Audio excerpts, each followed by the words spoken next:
السلام علیکم ورحمۃ اللہ وبرکاتہ۔ ورحمۃ اللہ کون سی ترکیب ہے؟ رحمت اللہ، واو حرف عطف ہے، اور رحمت اللہ مضاف اور مضاف الیہ ہم پڑھ چکے ہیں۔ پہلے حصے میں اس کی مشق ہم کر چکے ہیں اچھی طرح سے۔ وبرکاتہ، یہاں بھی دیکھیے ضمیر ہے، یہ کون سی ضمیر ہے؟ یہ مجرور متصل،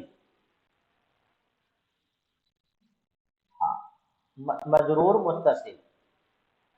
ضمیر کی دو قسمیں ہیں، متصل اور منفصل۔ تو متصل، ضمیر متصل جو مل کر کے آتی ہے، مل کر کے استعمال ہوتی ہے۔ ضمیر متصل جب بھی حرف کے ساتھ آئے یا اسم کے ساتھ آئے تو یہ ضمیر مجرور متصل کہلاتی ہے۔ ضمیر مجرور متصل، مجرور متصل کہنے کا مطلب یہ ہے کہ یہ ضمیر کی حالت کیا ہے؟ مجرور، حالت جر میں ہے۔ یہ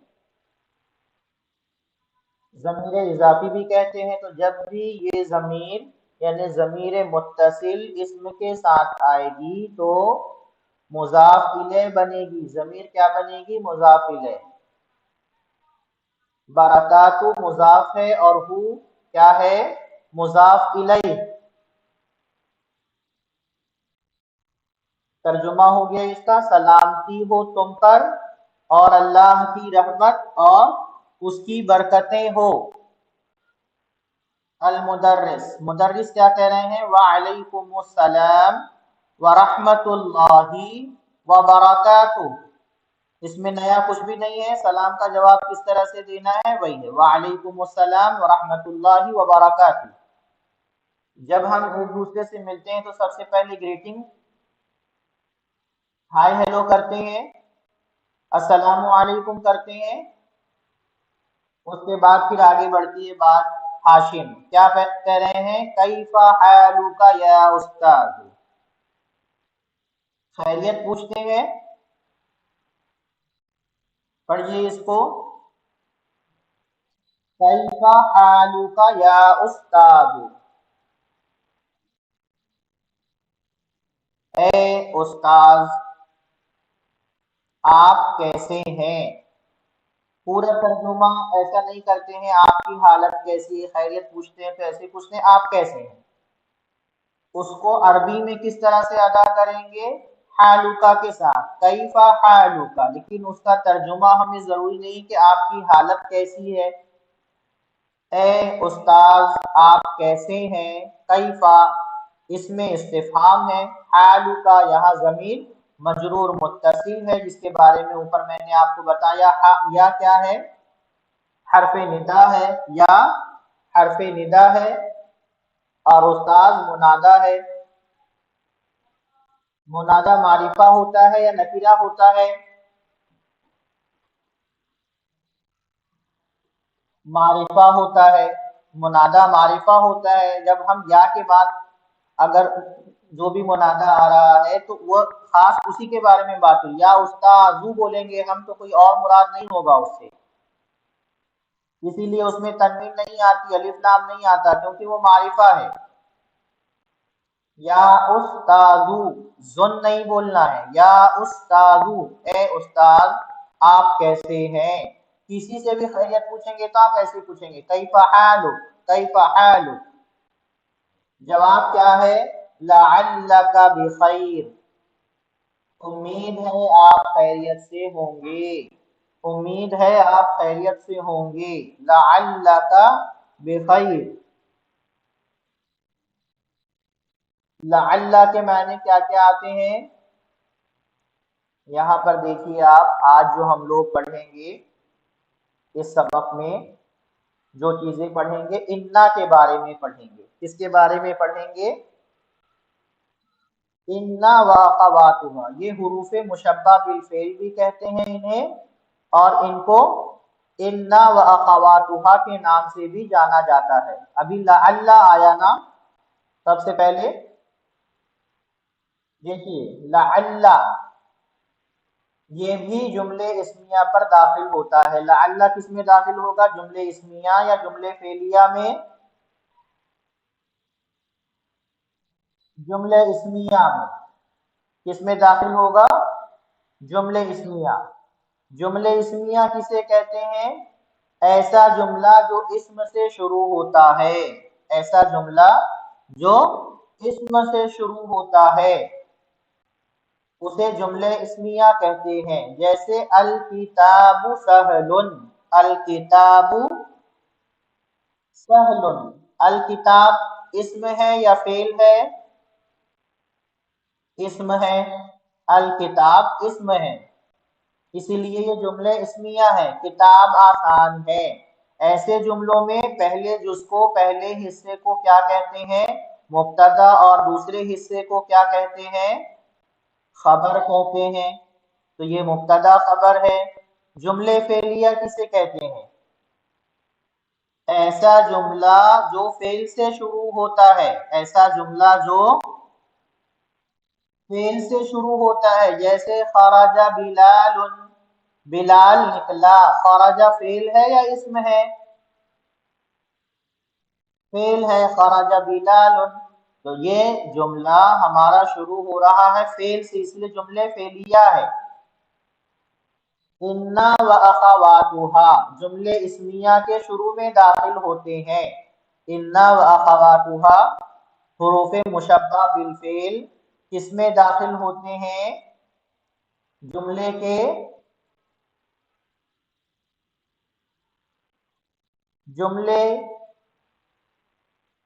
شروع میں داخل ہوتے ہیں، شروع میں داخل ہوتے ہیں۔ انا و اخواتھا، یہاں انا کے بارے میں لکھا ہے، اس کے آگے اور جو جو حروف ہیں وہ آئیں گے۔ انا جملے اسمیہ کے شروع میں داخل ہوتا ہے، اسی طرح سے لعل جو ہم پڑھے ہیں وہ بھی جملے کے شروع میں داخل ہوگا۔ کیا کہلاتے ہیں یہ؟ انا و اخواتھا، یہ نام ہمیں اچھی طرح سے یاد ہونا چاہیے۔ انا و اخواتھا حروف مشبہ بالفعل کہتے ہیں، ان کا دوسرا نام حروف مشبہ بالفعل۔ اب ان کا عمل دیکھیے کیا ہے۔ الکتاب سہل، کتاب آسان ہے، الکتاب سہل، کتاب آسان ہے، الکتاب سہل۔ اب اس میں انا داخل کر رہے ہیں، دیکھیے ان الکتاب سہل، پڑھیے ان الکتاب سہل۔ تو یہاں پر ہم کو یہ بات ذہن نشین رکھنی چاہیے، یاد رکھنا چاہیے کہ انا داخل ہونے کے بعد پہلا لفظ مبتدا منصوب ہو جاتا ہے۔ الکتاب مبتدا ہے، سہل خبر ہے۔ اب انا داخل ہونے کے بعد کیا ہوگا؟ مبتدا منصوب ہو جائے گا۔ یہ بات کلیئر ہے، واضح ہے؟ انا داخل ہونے کے بعد مبتدا کو کیا کہیں گے؟ اسم انا، انا کا اسم، اور خبر اپنی حالت پر رہے گا، وہ خبر انا کہلائے گا، خبر کا اعراب نہیں بدلے گا۔ لفظ کی آخری حالت کو اعراب کہتے ہیں۔ لن، یہ با، یہ بو، یہ اعراب ہے۔ خبر انا، انا کی خبر کہتے ہیں۔ میننگ کیا ہے؟ معنی کیا ہے؟ انا معنی میں زور اور تاکید پیدا کر دیتا ہے، زور اور تاکید پیدا کر دیتا ہے، جس کے لیے اردو میں کیا ہم استعمال کرتے ہیں؟ بے شک بولتے ہیں، بے شک، یقیناً، بلا شبہ، اور ہی کا استعمال ہوتا ہے زور پیدا کرنے کے لیے، اپنی بات میں تاکید پیدا کرنے کے لیے۔ ایک تو دیکھیے الکتاب سہل، کیا ترجمہ کریں گے؟ کتاب آسان ہے نا؟ لیکن اگر آپ کو بولنا ہو یقیناً، بلا شبہ، بے شک کتاب آسان ہے، تو پھر ہم کیا بولیں گے؟ ان الکتاب سہل، بے شک کتاب، بلا شبہ کتاب آسان ہے۔ تو انا کا عمل، انا کا ترجمہ، انا کا اعراب، یہ ہمیں واضح ہو گیا۔ ایک اور بات نوٹ کر لیں، اگر مبتدا پر انا داخل ہونے سے پہلے ایک ضمہ ہو تو وہ ایک فتحہ میں تبدیل ہو جائے گا۔ مثال کے طور پر المدرسو ہے، المدرسو ہے، المدرس جدید، ان المدرس جدید، ان المدرس